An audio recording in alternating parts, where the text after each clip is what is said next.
sila nag-uusap at magkabalikan na. Ay! Oo nga naman! Sino ba kasi nagpakalat niya? Ako, siyempre wala iba kundi yung nasa ibang bansa na ayaw umuwi rito. Hindi ayaw, hindi makauwi. Ay, paano magsalita ba? Ano? Ganun pa sa kuminsan. Kasabalikan na. Nagkikita na. Abuhin mo yung kwento. At yung camera ron, gumagano. Nagdadaling, ganon, daling. O game. Alam niyo ba? May sasabihin ko ba niya? Na sila rin niya katindihan na hanggang sa kadanyan pa rin na magkabalikan na! Alam mo, parang may lalabas na mukha dito sa likod mo. Hindi, nagulat din ako. Bakit ganun siya magsalita? Eh, siyempre, para makakuha ng atensyon. May kanya-kanya kasi paraan para kumuha ng atensyon. Pero alam mo, nakikisakay na lang sa kanya ang iba eh. Alam na ng mga kababayan natin at ng kahit sino na kapag itong si Sian Gaza ang naglabas ng kwento, wala ito, fake news to. Diba? Pero nakakabulas ha. May mga viewers din ha. Napakaseryoso tayo. I-out natin itong si Sian Gaza. Ano ang kwento, diba? Meron pang umiikot na balita ngayon na si Catherine na mismo ang ayaw kay Daniel. Siya na ang lumalayo. May mga kwentong ganon. Huwag natin 100% para naman bumalansi tayo, di ba? May umiikot na ganon na parang ayaw na talaga ni Catherine makipagbalik. Meron din namang kwento, kontra-kwento doon, na si Daniel naman daw talaga ang ayaw nang makipagbalikan. Kumbaga, napag-aralan niyang wala na si Catherine sa buhay niya. Tignan mo nga naman. Kaya nga idinidikit siya ngayon ay Kayla Estrada, na napakagaling na actress. Fairness. Sa incognito. Ano yun? Para wag magkalayo. Carla Estrada ang mami niya. Kayla Estrada naman ang kanyang pinoporma. So, pag nagkatuloy sila, Estrada. Di ba? Estrada. Padilla. May Padilla siya. Kaya nga si Sian. Ay, di magiging ganito na. Ayun nyo ba? Lalabas na. Itong katotohan. At saka palagay ko nga itong si Daniel ay sumabay na sa panahon. Kailangan. No? Kaya lang, nakakasilip ngayon kasi ang mga kababayan natin dahil biglang nawala naman sa picture si Alden Richards. Hindi nakakapaghinga pag yan ang pinag-uusapan. Ako nga, gusto kong tuldukan agad eh. Pagdating doon, yan ang tanong na hindi ko kasi masagot. Di ba? Kasi mismo ako, umasa ko na buong akala akin ang iyong mundo. Umasa ako. Ang buong akala akin ang iyong mundo. Kaya nakakapanghinayang. Ay, nakakalungkot. At ngayon nga nawala na si Alden sa larawan. Ang sinasabi, nagkabalikan sila ni Daniel. Pero ang dami nating sources na nagsasabi na imposible na pag-aralan na ni Daniel na wala na si Catherine. Alam mo, idire-diretso niyo na yan. At si Catherine din naman, tanggap na rin niya na hindi na si Daniel yung kaulagan ng mundo para sa kanya. Pero ang tanong, nanay ng bayan, ano na ang karir ngayon ni Catherine after Alden na wala si Daniel na babalikan? Nakakapansin nga ang marami na pagkatapos ng Hello Love Again, bakante. May mga plano, pero hindi pa na-execute. Kahit naman si Alden. Pero si Alden may produksyon eh. Anytime. Meron sa pelikula, di ba? Meron din siya. At magkakateleserye din siya. Yung kay Catherine. Tapos nagbabardagulan pa ngayon. Yung Don Bell at saka si Catherine. Kasi diba? Dahil doon sa switching sa Pinoy Garmalen. Ano siya kay Donnie Pangilinan. Hindi raw bagay kasi probinsyana daw. Itatambal mo sa isang Manileño. Parang konyo-konyo. Parang kinakawawa na naman si Catherine ngayon. Good evening everyone. So, welcome again sa ating I Care, I Share, I React. So, again guys, welcome sa ating YouTube channel. And of course, let's proceed sa ating topic for this evening. So, yun na nga guys, kung nandito na kayo sa ating video ngayon,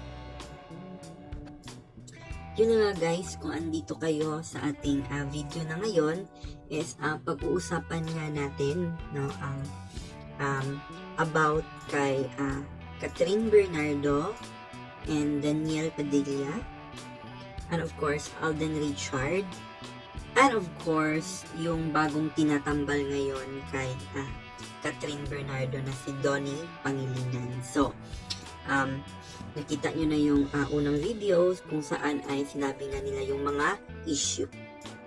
Sa atin naman ngayon is bibigay natin na ang ating opinion tungkol sa issue na sinabing gayon. Okay? So first, ang unang issue na inopen nila doon is about sa pagbabalikan ni Daniel Padilla at Catherine Bernardo. So, for me lang hindi naman talaga ako Katniel fans guys, pero kung totoo man, kasi parang sinasabi nila doon fake news daw nung nagkabalikan. Pero kung totoo man, maging masaya tayo because I still believe in second chances, no?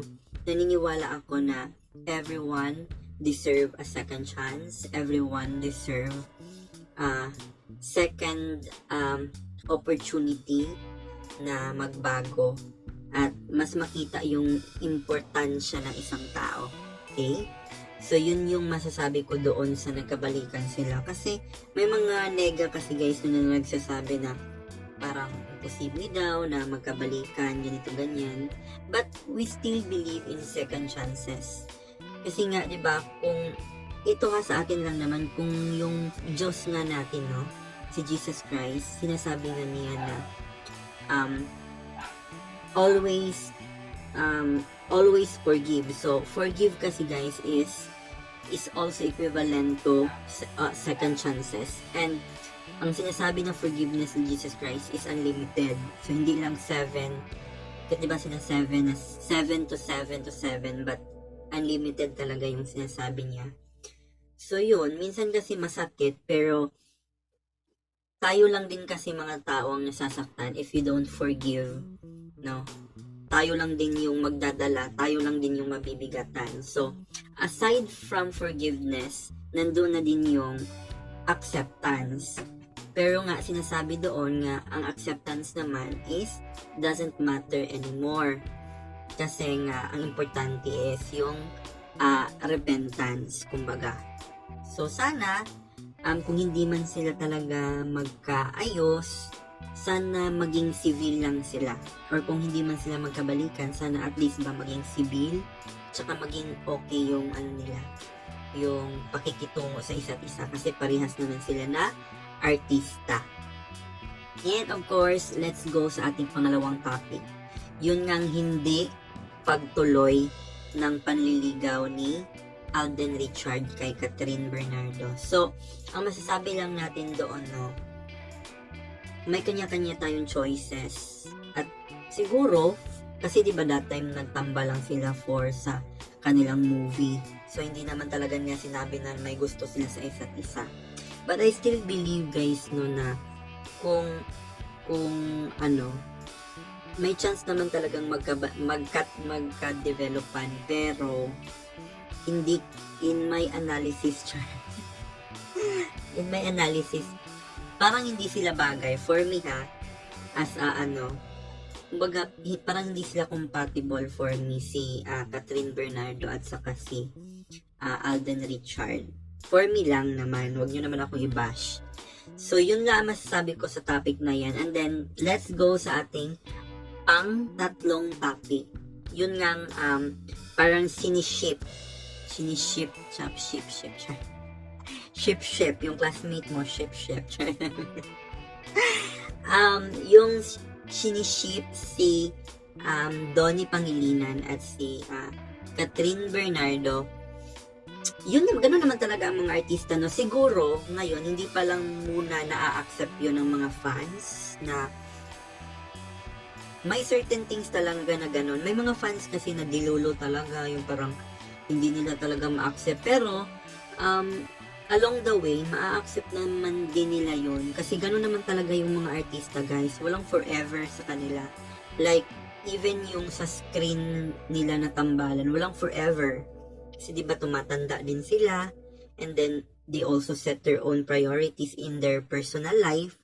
Tsaka, parang darating din talaga sa point na they will do a certain project na sila na lang. Kumbaga, hindi na love team ba? 'Di ba? Kasi minsan mas maganda din 'di ba na makita natin sila in their own ways, na hindi sila hawak or hindi sila naka-copulize sa isang love team lang. Kumbaga pwede silang i-pair sa iba't ibang artist, no? So as a fans, no, sana maging maging mas open-minded tayo to accept the fact na ganun talaga ang mga artista. So, yun lang ang analysis ko, no? Sana nagustuhan nyo ang mga sinabi ko at yung mga fans ng Katniel, Katden, at ano bang tawag sa fans ni Catherine at Donnie Pangilinan. Hindi kasi ako hindi ko ako updated but sinishift nga sila. So, ano ba? Don Cat? Ay, parang mga ganun, di ba? Don Cat or something like that. So anyway, yun lang ang masasabi natin sa topic na yan. Sana nagustuhan nyo ang aking analyze sa mga showbiz update. And of course, sa ating pagbibigay opinion sa ating I Care, I Share, I React. So, I will continue my best and God will do the rest. Again, this is your Jovel Rosales. These are I Care, I Share, I React. Thank you. Good evening.